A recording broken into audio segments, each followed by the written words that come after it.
नमस्कार, मैं संगीता गौतम सरस सागर कविता पीठ की पटल पर आप सभी का हार्दिक वंदन करती हूँ और अभिनंदन करती हूँ।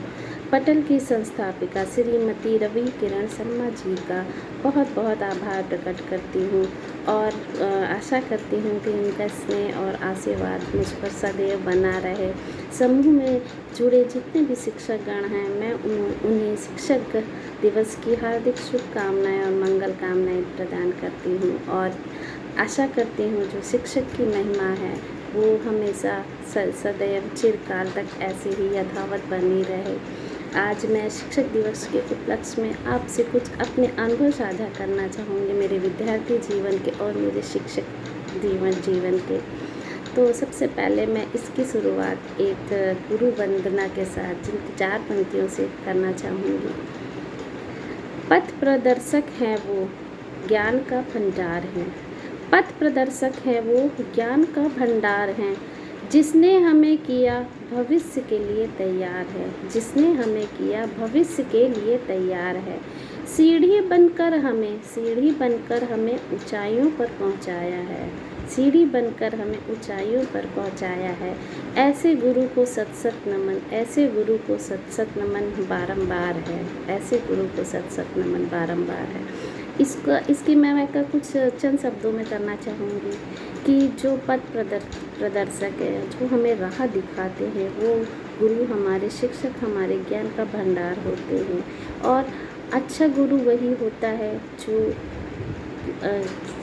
साथ छात्र की शिष्य की सभी गलतियों को माफ़ करते हुए, क्षमादान करते हुए उसको प्रकाश के रास्ते से पे ले जाए।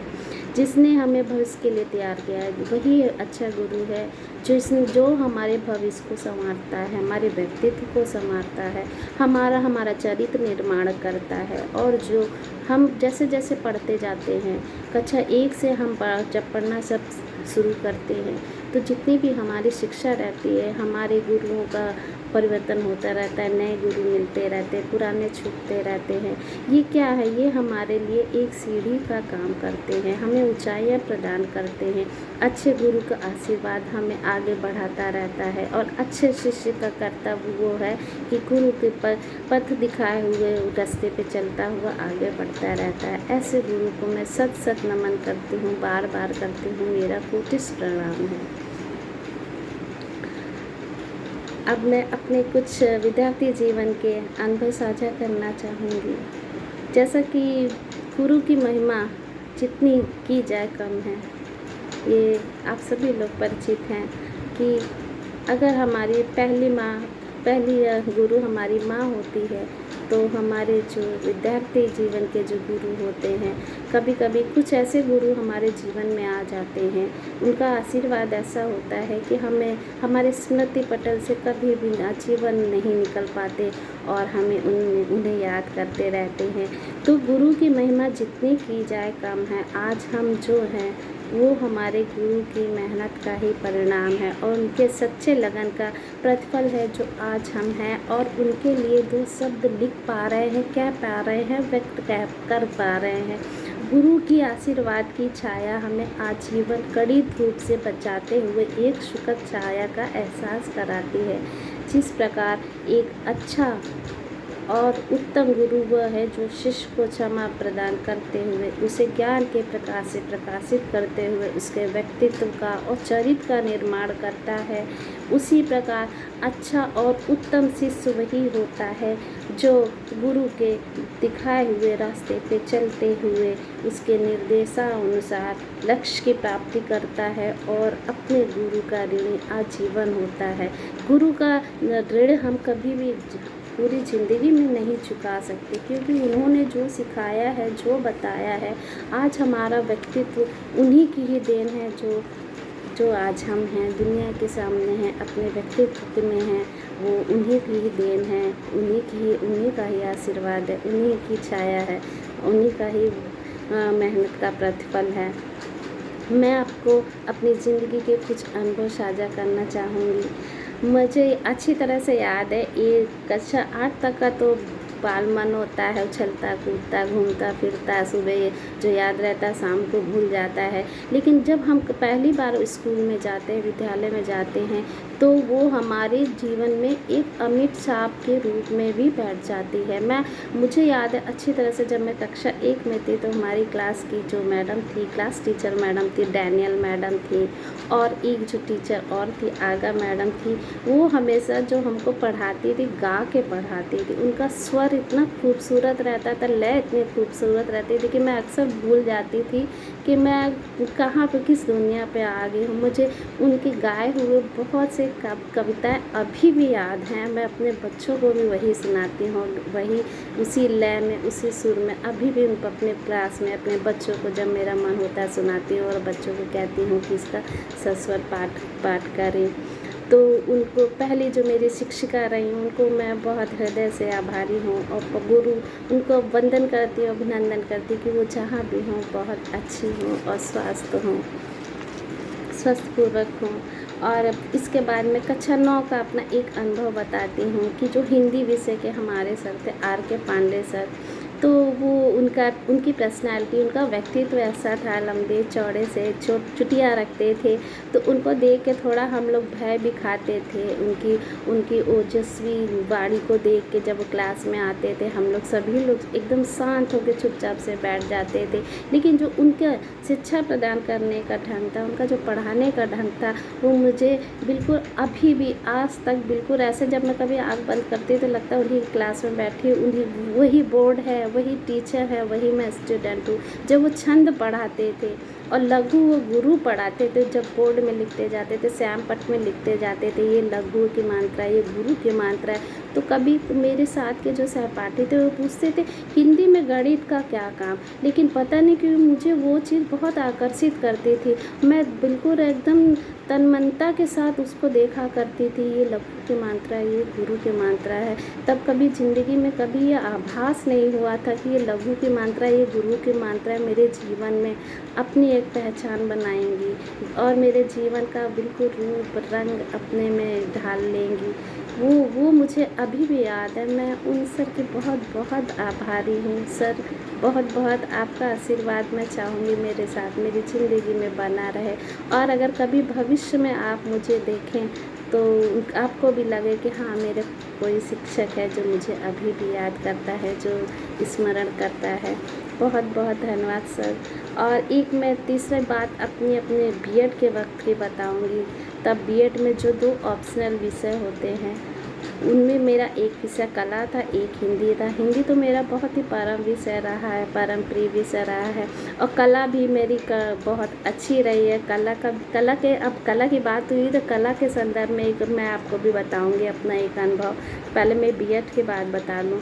तो बीएड में जो कला की मैडम थी, तो जहाँ पे मेरा घर था उससे 4 किलोमीटर आगे उनका घर था। तो अक्सर क्या होता था, जब मैं चौराहे में किसी वाहन के इंतज़ार करती थी तो वो अपनी कार लेके आ जाती थी। उनकी बहुत उम्र थी, करीब 55 के करीब थी, लेकिन वो इतनी अच्छी गाड़ी चलाती थी और जब मुझे देख लेती थी बैठा लेती थी, और बहुत स्नेहमयी, जैसे एक ममता उनके अंदर छलकती थी, जैसे माँ के अंदर होती है। हमेशा मुझको सिखाती थी, कहती थी, संगीता, लाइफ में संघर्ष बहुत बड़ी चीज़ है और मेहनत बहुत बड़ी चीज़ है। अगर मेहनत करोगे तो कोई ना कोई दिन तुम ज़रूर सफल होगी। तो मुझको उनकी ये बातें अभी भी याद हैं। अभी भी जैसे कभी मैं आँख बंद करती हूँ तो मुझे लगता है मैं उनके साथ कार में बैठी हूँ और वो मुझे गाइड कर रही हैं, मुझे समझा रही हैं, मुझे बता रही हैं कि ज़िंदगी को कैसे जीना है, कैसे मुसीबतों को समाधान करना है, कैसे समस्याएं आती हैं तो उनके सामने सर नहीं झुकाना है, उनका मुकाबला करना है। बहुत बहुत आभारी हूँ मैडम मैं आपकी। आप जहाँ भी रहे स्वस्थ रहें। और हाँ, अगर कभी भविष्य में आपका मुझसे सामना होता है तो मैं आपको समझ नहीं पाऊँगी कि मैं आपको किस तरीके से मैं आपका आशीर्वाद प्राप्त करूँ। और अब जब कला की बात आई है तो मुझे अपने कला का भी एक वाक़या याद आया है। उस वक्त मैं 9th में थी, तो पूरा राज्य स्तरीय कला की प्रतियोगिता हुई थी। तो मैंने भी ड्राइंग बना के भेजी थी। ग्रामीण चित्रण बनाया था महिलाओं का, कि एक महिला है सूप में गेहूँ पछोर रही है, दूसरी महिला है बच्चा भी गोद में ली है और चकिया में आटा भी पीस रही है। तो उस चित्र को मेरे बहुत ही सराहना मिली और मुझे पूरा राज्य स्तरीय जो चित्र प्रतियोगिता है उसमें पूरे तृतीय स्थान प्राप्त हुआ। तो ये तो मतलब एक पुरस्कार की बात होगी, लेकिन इसमें जो बहुत ही रोचक वाक़या है ये था कि जिस दिन पुरस्कार स्कूल में प्रदान किया जाना था, अ, मेरा दुर्भाग्य था कि उस दिन मैं स्कूल में उपस्थित नहीं हो सकी। असेंबली में बार बार मेरा नाम बुलाया गया, फिर मालूम चला टीचर्स को कि ये छात्रा संगीता आज अनुपस्थित है। तो जो मेरे ड्राइंग के सर थे उन्हें मालूम था कि मैं मेहनत करती हूँ और बहुत सबसे बड़ी बात थी कि मैं मेहनत करती थी और जो मुझे समझ नहीं आता था मैं उनसे अलग से जाके पूछती थी। उनकी भी कला बनाने का ढंग बहुत अच्छा था, उनका जो कला वाला रूम था बहुत ही खूबसूरत था। बस मैं पता नहीं क्या होता था कि मैं उस रूम में जाती थी तो बस चित्र ही देखा करती थी, चारों तरफ मेरी नज़र चित्रों पे ही टिकी रहती थी, ना मैं किसी से बात करती थी ना कुछ। मुझे लगता था ऐसा चित्र मैं कब बना पाऊँगी।